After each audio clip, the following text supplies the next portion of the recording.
Does anybody else have a struggling writer? Maybe they've got the grammar down, but they don't quite have the process. Or maybe they even struggle with the imaginative part, the creative part, the getting the ideas. Well, this was the case for both of my older children. Now, my high schooler, I have decided that we are probably going to switch to IEW for his next high school year, language arts. That's not to say that we didn't like the good and the beautiful, it's just he needs a little bit more help with the process. And I thought this was also what I was going to do with my 6th grader. And then this happened, and everything changed. Hey guys, my name is Rachel, and this is my 8th year homeschooling. I have to say I'm not a curriculum hopper. In fact, I did classical conversations for 4 years just to prove that, and I have used Singapore math with most of my kids. So I think my record speaks for itself. But I am also just a strong believer in tailoring the education to the child. What does the child need? I am here to say there is no utopian curriculum out there. There's no creme de la creme. No, there's not, because it all depends on your child and what their needs are. I did a video last year, are you feeling weighed down by curriculum? Meaning the expectations that are put on homeschool moms, sometimes by ourselves, right? They're the expectations that we put on ourselves based off of our own education. But I feel like this year I have been on like a homeschool mom journey. I feel the chains that had bound me before are slowly starting to fall off. And I have literally kind of started to transform the way that I think about homeschooling. So comment below, does anybody else ever feel boxed in by curriculum? I don't want to have to check all of your boxes. I want to check my own boxes. So I'm definitely an eclectic homeschooler, and I tailor my kids' education, not just at the beginning of the year though, but also throughout the year. And such is the case for this year with my 6th grader. We did the Good and the Beautiful language arts curriculum for the first time for her, and she did level 4. And there was a point in the curriculum where I noticed it wasn't clicking with her, the writing techniques that they were trying to teach.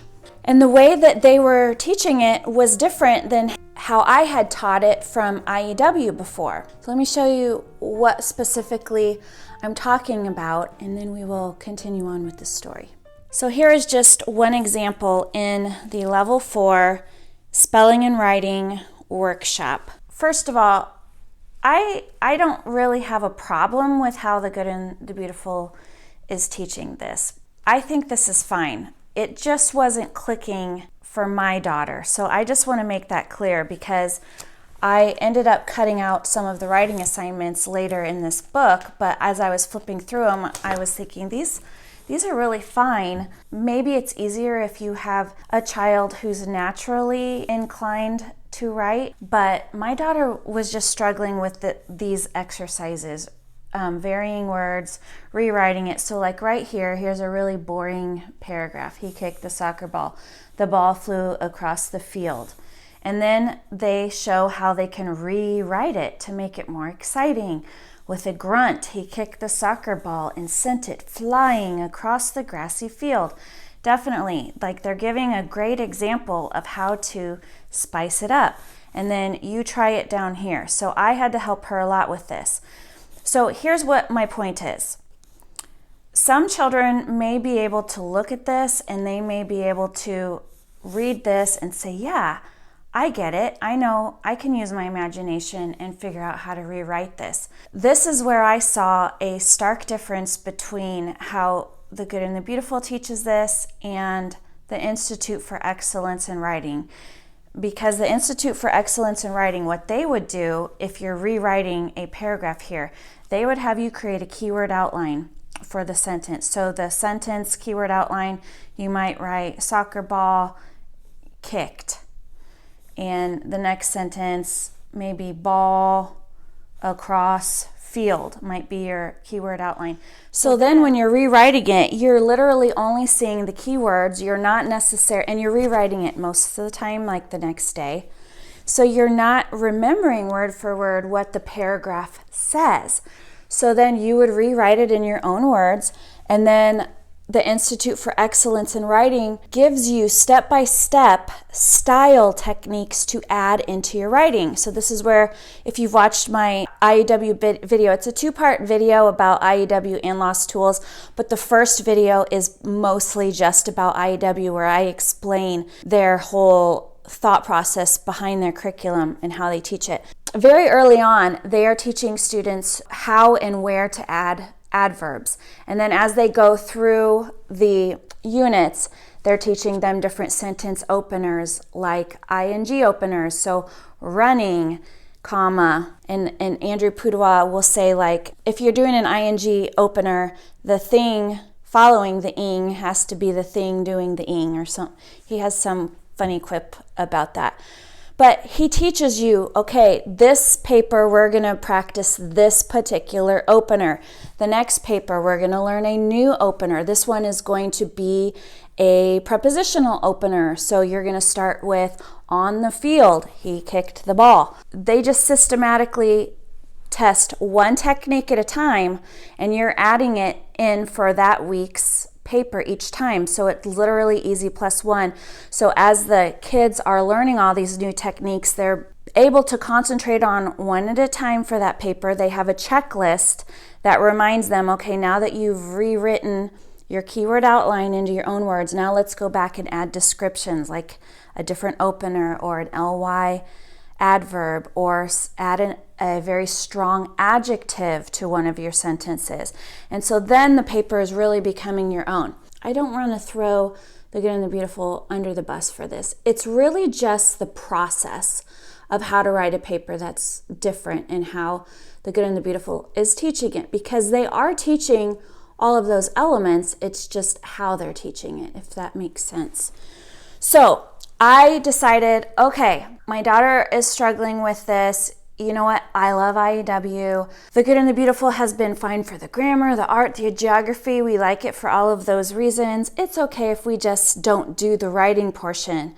And so I went back through her book, and I kind of started crisscrossing through the assignments we weren't going to do. So as we were going through here, I'm just Xing out, okay, you don't have to do this assignment, but there might have been another one where, oh, we're not here yet. There might have been one in here at some point where I said, you know what, that's good practice. Go ahead and do that one. See if I can find one. Like right here. This one was about writing with alliteration. So I didn't cross this one out. This is good practice. Let's learn about alliteration and how to add that. I kind of started customizing the Good and the Beautiful just by deciding what we were and we weren't going to do. And I thought, we're just going to do IEW. I already have a bunch of materials. I already know how to teach it. Okay, so here's where the story goes. I started to teach it to her myself with all of the materials that I already own. And I was struggling to keep a schedule with her because she's just a free-spirited learner. That's all I could say. And so I decided, you know what? I don't want to slow her down because she's not keeping with my schedule. We weren't meshing well with figuring out how to do this. So I thought, I'm going to download the free trial of IEW, the new structure and style program where Andrew Pudewa teaches the students. So it's kind of like video learning. We've never done that before. We've seen the DVDs where Andrew Pudewa teaches the teachers. That's the teaching style and structure program that I talked about in that video.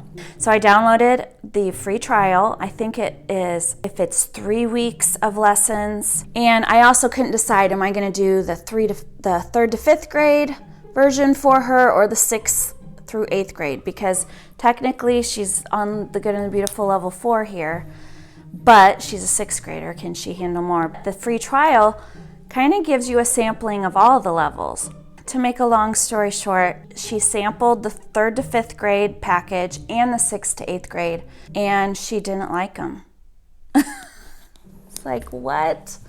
I literally was ready to switch programs. What do you mean you don't like it? She told me, I felt like I was sitting in a Zoom class.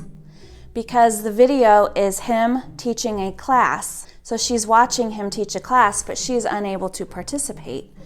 So it was boring for her. She did not enjoy it at all. So now all my plans are out the window. Like, I started rethinking how I'm teaching. And guys, this is why I'm making this video. This particular child, she's a tween. She's 12. And I've noticed this year in particular, she's transitioning from being a child to a teenager, and her interests have dramatically shifted this year. And I kind of feel like she's lost a little bit of that childhood wonder. She's lost a little bit, she still has quite a bit of imagination, but she's losing that desire for imaginative play. And I really don't want her to. I want her to hang on to that. She's one of those really creative people who could write fantastic stories, and I know this. I have to figure out how to unlock it.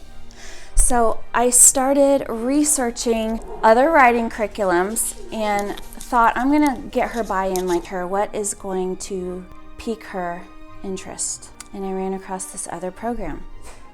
And when I kind of was reading to her how this writing program works, she was like, oh, that does sound interesting. So when I was looking at this writing program, it started to intrigue me, and I started to think about when I was a child, what kind of learning interested me? What kind of learning did not interest me? And I have to say, this particular writing program, I was like, I would have loved this as a child. And then I started asking myself, what's the harm if we don't do IEW? If she doesn't learn like the process of properly writing a paper in this way, what's the harm in waiting till 8th grade or waiting till 9th grade to really learn that? My goal for her this year is to hang on to that imagination that I know she has and maybe foster it even more. I mean, when I became a tutor for classical conversations and I learned the IEW way, I learned as a writer, it changed the way that I write. I think about things differently, so I learned more as an adult. It's never too late, so why can't I explore this other way? And if you guys know what writing program I'm talking about, leave a comment below and tell me if you were right. So I bit the bullet and I did something really unexpected. It's both exciting and scary because it's very different, in my opinion, from a traditional writing curriculum. I'm excited for the freedom and probably just a little bit scared because there's going to be a learning curve, and I'm a little bit nervous because I also wonder, is this going to be like a lot more work that I just added to Mom's task list, you guys? I bought Brave Writer by Julie Bogart. So I bought my daughter the Faltering Ownership Writing Workshop, and I'm going to show it to you in the next video. I just want to reiterate one more time, I love IEW, and I'm 90% sure that I am going to circle back there for my son to use this year because he needs some practice with the process of writing. And again, it's not to say that I think that The Good and the Beautiful is horrible at teaching writing, because it teaches all the writing elements. It's getting them in there. I think every curriculum just depends on you as teacher and how you are helping to present the information, and it depends on your child and how they are absorbing the information. This is why we homeschool, so we can tailor the education to the child. So I did go ahead and buy The Good and the Beautiful Level 5 Language Arts, so if she needs additional grammar or we want the art in the geography, I have that anyway, but I am also probably not going to be utilizing The Good and the Beautiful literature. I will update you more about the literature that we'll be using in an upcoming video, and in the meantime, check out Are You Being Weighed Down by Curriculum and see what Brave Writer has to offer in my next video. Bye.